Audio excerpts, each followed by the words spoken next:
It's time for the good, the bad, and the ugly on KCMO Talk Radio. Now on 95.7 FM.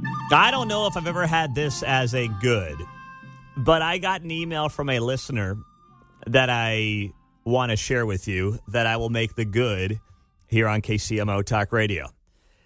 And it reads as follows here. It reads as follows when it says, "Hi, Pete.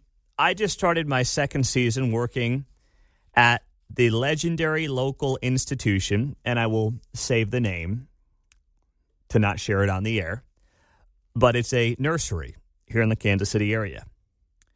And this individual goes on the right to me. His name is Dan, and he says, "This past Saturday, a group of us nursery sales folks were starting off our day, checking out the current stock of hydrangeas and azaleas and whatnot. And one of my colleagues starts muttering something about a musty moo-moo. You mustard moo-moo-moo. And after that, my colleague and I were rolling on the floor making fun of Emmanuel Cleaver. This person says, later in the day, I'm shooting the you-know-what with a customer named Jack. We start talking. Jack's maybe between 35 and 45. I can't really tell. But for whatever reason, we got talking about Trump. And it was pretty obvious we were on the same side of the fence. So I asked Jack if he listens to you. And he started beaming. He practically took out his wallet and handed it to me. Not even joking. I sold him a small fortune. So if anybody asks how your show competes, well, you've got this locked up." Well, that is very, very nice of you, and I'm glad that you shared that with me on this email, Dan. Such a nice man. It's very nice of you. I do appreciate that. And at least we're doing very well when it comes to local nurseries in the Kansas City area. That seems to be, I guess, part of our bread and butter. The musty moo-moo is a hit in my house. Oh, That's a phrase in our house now. Hey, man, if nothing else, if when I'm long gone here, whether they show me the door or I get to hang around for a bit longer, hopefully it's a while longer, if my legacy is defined by Emmanuel Cleaver, You mustard moo-moo-moo. if that's all anybody remembers about me, honestly, I'll be okay with that.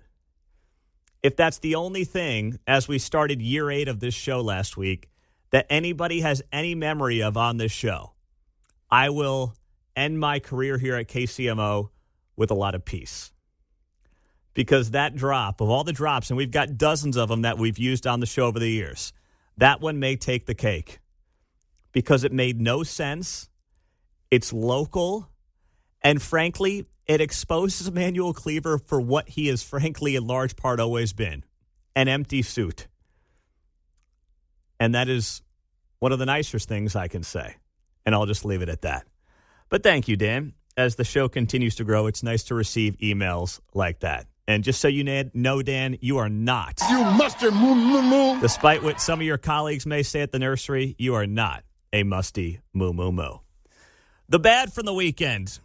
Well, in case you didn't know, yesterday was a big day. What was yesterday? It was International Asexuality Day. Yeah. Asexuality is where a person experiences little to no sexual attraction. Asexual people can form deep emotional connections and relationships, but don't experience sexual attraction in the same way others do. So this was another one of these made-up holidays yesterday, International Asexuality Day. And this is another one of those bizarre things that people want to find a reason to celebrate, and they want to put a freaking day on the calendar for it. There is actually an internationalasexualityday.org website you can go to. And the 4 themes of IAD are advocacy, celebration, education, and solidarity. Right here on the website, we encourage anyone who identifies under the ACE umbrella to participate in IAD, particularly but not exclusively in Western countries. Participation could be as simple as sharing a post on social media, but there are also organizations all over the world who are holding events, running campaigns, and supporting causes. Wow. So that this is now what we celebrate. I'm pretty sure that, you could just find some guy sitting in his mom's basement on the couch playing video games, and he's, I guess, celebrating International Asexuality Day. I don't know. Seems like that might be, frankly, a day that too many people are unknowingly celebrating in America in 2024. No, we need more. You see, we are at a record low for producing children in this country. That is the last day we should be celebrating. We need to be saying to people, get married, find people that you love, find people that you are attracted to, and build a family.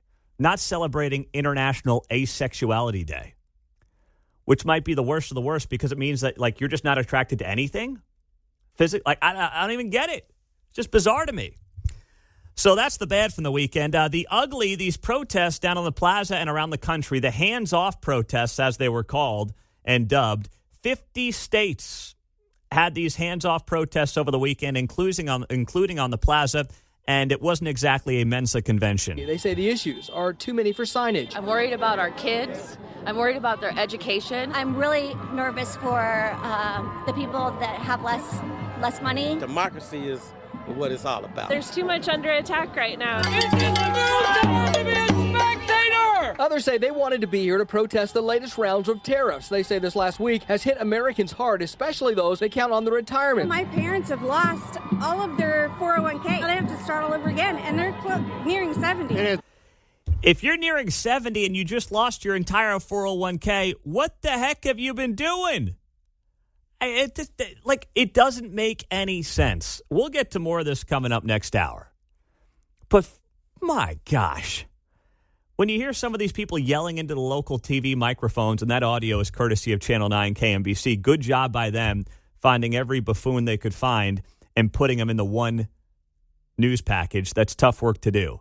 But that's the kind of stuff you sit there and you say, they don't even know what they're protesting anymore. There's the good, the bad, and the ugly.